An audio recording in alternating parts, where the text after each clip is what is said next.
இன்றைக்கி தன்விகா சமையலில் வல்லாரையில் சட்னி எப்படி செய்கிறதுன்னு பார்க்கலாம்.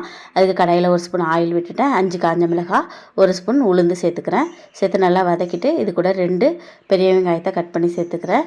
இதையும் நல்லா வதக்கின பிறகு ஒரு துண்டு இஞ்சி, ஒரு தக்காளியை கட் பண்ணி சேர்த்துக்கலாம். இப்போ நான் வல்லாரையும் புதினாவும் சேர்த்துருக்கேன். புதினா ஆப்ஷனல் தான். புதினா ஃப்ளேவர் இருந்தால் பையனுக்கு பிடிக்குங்கிறதுனால 2யுமா மிக்ஸ் பண்ணி க்ரீன் கலரில் அரைச்சிடலான்னு சொல்லிட்டு சேர்த்துருக்கேன். கொஞ்சம் தேங்காய் சேர்த்துட்டு நல்லா வதக்கிட்டு ஆஃப் பண்ணிடலாம்.